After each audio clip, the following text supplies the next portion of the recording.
ECR is, as mentioned today in the session in the Congress, the to-go organization when there's something about enforcement related to professional road transport in Europe. That's a focus point far away, and there's still a lot of steps to be taken to get there. Important for me is internally that people put their energy and motivation in the organization. That's the first thing to do. And secondly, that ECR opens the door also for participation, for cooperation with other organizations. ECR is the only organization that ticks all that boxes. Every other organization can tick one or two of those boxes, but we are the only ones who tick all the boxes. And that's why ECR should be in the middle when it comes to enforcement on road transport on Europe's roads.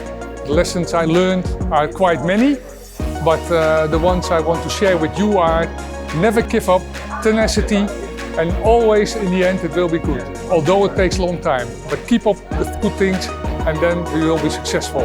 First of all, it's not about the presidency itself. It's about all the founding members and all the countries involved with this erection of the EGTC ECR. The first year, in 2025, our main focus is strong working groups with active members that can make a difference for our individual enforcers throughout all the countries so that they will harmonize their way of working and interpretation of legislation.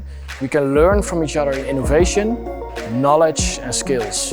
EGTC and helping us establish more harmonized standards. The key to this, in my opinion, is our working groups and encouraging our membership to participate in those working groups and masterclasses and exchanges and learn from one another and then grow the grouping to attract new members. I think with that, we will get a more saturated enforcement body across the EU. Harmonized approaches lead to better outcomes. European Commission and ECR EGTC can really support each other in a number of ways. So support really goes both ways. First of all, I would say the most important is the fact that you are our stakeholders.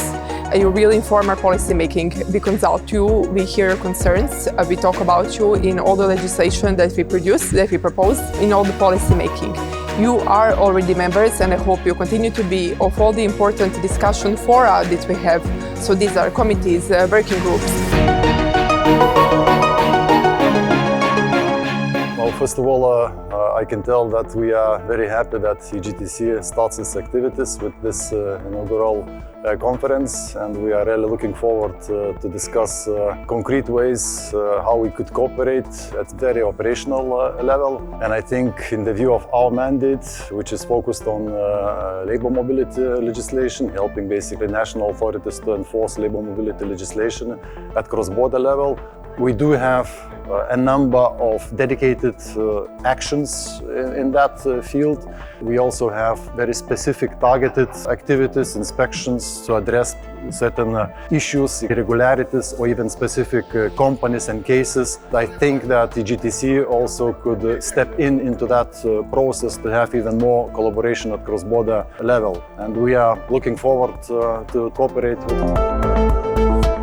I think today, this is what also we try to do in CORT, is try to fit in a puzzle where each entity has a very specific role to play that complements basically what others do. So I think this is part of the collaboration that we intend to do and that we've been doing since 20 years and that we'll continue to do with all partners, including ECR, is to try to complement what the other ones are not doing so that the whole of what we're looking at is covered in a very expert way. That's why we make them, and by collaborating and cooperating, we can make sure that both enforcers and transport operators not only have a good experience on what's happening on the road, but also have the same understanding of what those rules are and how they should be applied. For now, we have a really outstanding expert in dangerous goods and perishable goods.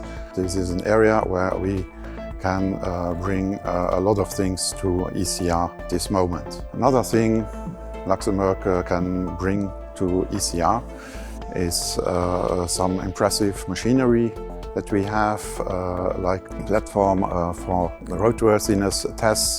This can be deployed, and it's like really a mobile station where everything can be done.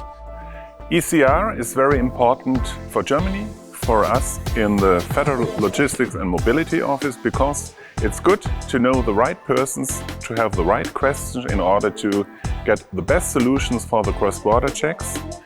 In my opinion, the heart of ECR are the working groups, because there our inspectors can share their knowledge. We are all able to carry out this knowledge in our authorities, and we all benefit from it.